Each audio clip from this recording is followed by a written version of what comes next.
Item ಯಾವುದೇ ಇರಲಿ try ಮಾಡಿ ಆಚಿ ಚಿಕನ್ ಮಸಾಲಾ. ವಿದ್ಯಾರ್ಥಿಗೆ ಟಾರ್ಚರ್ ಕೊಟ್ಟಿದ್ದ ಮಣಿಪಾಲ್ ಅಕಾಡೆಮಿ. ಈ ಒಂದು ಪ್ರಶ್ನೆ ಹುಟ್ಕೊಳ್ಳೋದಕ್ಕೆ ಸಾಕಷ್ಟು ಕಾರಣಗಳಿದ್ದಾವೆ. ವಿದ್ಯಾರ್ಥಿ ಆತ್ಮಹತ್ಯೆ ಕೇಸ್ನಲ್ಲಿ ಮಣಿಪಾಲ್ ಅಕಾಡೆಮಿಯ ವಿರುದ್ಧ ಎಫ್ಐಆರ್ ದಾಖಲಾಗಿದೆ. ಕೊತ್ತನೂರು ಠಾಣೆ ವ್ಯಾಪ್ತಿಯಲ್ಲಿ ವಿದ್ಯಾರ್ಥಿ ಆತ್ಮಹತ್ಯೆ ಪ್ರಕರಣಕ್ಕೆ ಸಂಬಂಧಪಟ್ಟಂತೆ ಎಫ್ಐಆರ್ ದಾಖಲಾಗಿದೆ.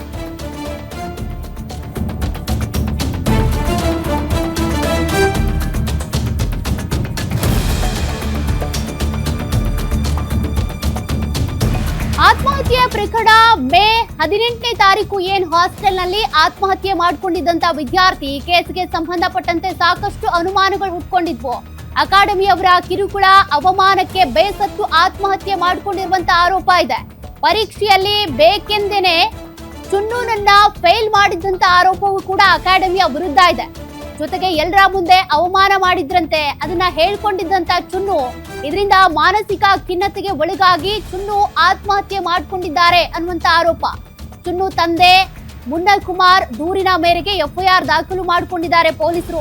ಮಣಿಪಾಲ್ ಅಕಾಡೆಮಿಯ HOD ಚಂದ್ರಶೇಖರ್ ಕಣ್ಣಯ್ಯ, ಸುನೀತಾ ಶ್ರೀ, ವೆಂಕಟೇಶ್ ಸೇರಿದಂತೆ ಇತರರ ವಿರುದ್ಧ ಎಫ್ಐಆರ್ ದಾಖಲಾಗಿದೆ. ಎಫ್ಐಆರ್ ನಲ್ಲಿ ಈ ಎಲ್ಲಾ ಆರೋಪಗಳು ಉಲ್ಲೇಖ ಆಗಿರೋದು.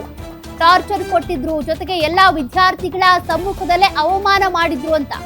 ಈ ಕಿರುಕುಳದ ಬಗ್ಗೆ ಆತ ಹೇಳ್ಕೊಂಡಿದ್ದಂತೆ ಪೋಷಕರು ಕೂಡ ಆರೋಪ ಮಾಡ್ತಿದ್ದಾರೆ. ಕೊತ್ತನೂರು ಠಾಣೆ ವ್ಯಾಪ್ತಿಯಲ್ಲಿ ವಿದ್ಯಾರ್ಥಿ ಆತ್ಮಹತ್ಯೆ ಕೇಸಿಗೆ ಸಂಬಂಧಪಟ್ಟ ಅಪ್ಡೇಟ್ ಇದು.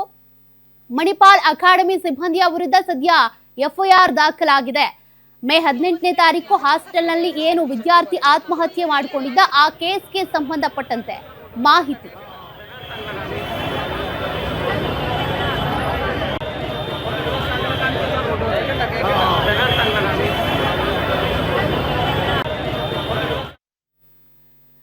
ಮತ್ತಷ್ಟು ಡೀಟೇಲ್ಸ್ ಕೊಡ್ತಾರೆ ನಮ್ಮ ಕ್ರೈಮ್ ರಿಪೋರ್ಟರ್ ಗಿರೀಶ್. ಲೈವ್ ಅಲ್ಲಿ ಜಾಯ್ನ್ ಆಗ್ತಿದ್ದಾರೆ. ಗಿರೀಶ್, ಈಗ ಚುನ್ನು ಆತ್ಮಹತ್ಯೆ ಕೇಸ್ಗೆ ಸಂಬಂಧಪಟ್ಟಂತೆ ಏನ್ ಅಪ್ಡೇಟ್ ಸಿಗ್ತಾ ಇದೆ?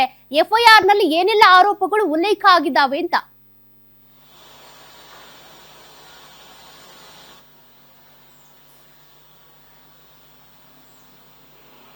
ಸೌಖ್ಯ, ಖಂಡಿತವಾಗಿಯೂ ಮಣಿಪಾಲ್ ಮ್ಯಾನೇಜ್ಮೆಂಟ್ ಕಾಲೇಜ್ ಏನಿದೆ ಅದರಲ್ಲಿ ಈ ಒಬ್ಬ ಚುನ್ನು ಎನ್ನುವ ವಿದ್ಯಾರ್ಥಿ ಏನಿದ್ದಾನೆ ಆತ ಆತ್ಮಹತ್ಯೆಗೆ ಶರಣಾಗಿದ್ದ. ಆತ್ಮಹತ್ಯೆಗೆ ನಿಖರ ಕಾರಣಗಳನ್ನ ನಾವು ನೋಡ್ತಾ ಹೋದ್ರೆ ಆ ಒಂದು ಕಾಲೇಜಿನಲ್ಲಿ ಬೇಕಂತಲೇ ಈತನನ್ನ ಫೇಲ್ ಮಾಡಿದ್ರು. ಅದಾದ ನಂತರದಲ್ಲಿ ಆತನಿಗೆ ಬೇಕಂತಲೇ ಸಾಕಷ್ಟು ಅವಮಾನವನ್ನ ಸ್ಟೂಡೆಂಟ್ಸ್ ಗಳ ಮುಂದೆ ಮಾಡಿದ್ರು ಎನ್ನುವ ಮುಖ್ಯವಾದ ಪ್ರಮುಖ ಕಾರಣಗಳನ್ನ ಕೊಟ್ಟು ಅವರ ತಂದೆ ಒಂದು ಎಫ್ಐಆರ್ ಅನ್ನ ಕೊತ್ತನೂರು ಪೊಲೀಸ್ ಠಾಣೆಯಲ್ಲಿ ದಾಖಲು ಮಾಡಿದ್ದಾರೆ. ಇದೇ ಒಂದು ಪ್ರಕರಣದ ಸಂಬಂಧ ಅಲ್ಲಿನ ವಿದ್ಯಾರ್ಥಿಗಳು ಹಾಗೂ ಆತನ ಸ್ನೇಹಿತರು ಒಂದು ಪ್ರೊಟೆಸ್ಟ್ ಅನ್ನ ಮಾಡ್ತಾ ಇದ್ರು. ಕಾಲೇಜಿನ ಆಡಳಿತ ಮಂಡಳಿಯ HDO ಆಗಿರ್ಬೋದು ಅಥವಾ ಇನ್ನಿತರ ಸಿಬ್ಬಂದಿ ವರ್ಗ ಏನಿದ್ದಾರೆ ಅವರು ಸಾಕಷ್ಟು ಒಳ್ಳೆಯ ರೀತಿಯಲ್ಲಿ ವಿದ್ಯಾರ್ಥಿಗಳೊಂದಿಗೆ ವರ್ತಿಸ್ತಾ ಇಲ್ಲ, ಹೀಗಾಗಿ ಈ ರೀತಿಯ ಘಟನೆಗಳು ಆಗ್ತಾ ಇದೆ ಅಂತ. ಹೀಗಾಗಿ ಎಫ್ಐಆರ್ ನಲ್ಲಿ ಸುಮಾರು 3 ಸೆಕ್ಷನ್ಗಳ ಅಡಿಯಲ್ಲಿ ಕಾಲೇಜು ಹಾಗೂ ಕಾಲೇಜಿನ HOD ಸೇರಿದಂತೆ ಆಡಳಿತ ಮಂಡಳಿಯ ಸುಮಾರು 4 ಜನರ ವಿರುದ್ಧ ಒಂದು ದೂರು ದಾಖಲಾಗಿದೆ. ಪೊಲೀಸರು ಕೂಡ ತನಿಖೆಯನ್ನ ಮಾಡ್ತಾ ಇದ್ದಾರೆ. ತನಿಖೆಯ ನಂತರವಷ್ಟೇ ಅಲ್ಲಿ ಅಸಲಿ ಸತ್ಯ ಏನಾಗಿದೆ ಅನ್ನೋದು ಬೆಳಕಿಗೆ ಬರಬೇಕಾಗಿದೆ. ಸೌಖ್ಯ. Okay, thank you Girish ಡೀಟೇಲ್ಸ್ಗೆ.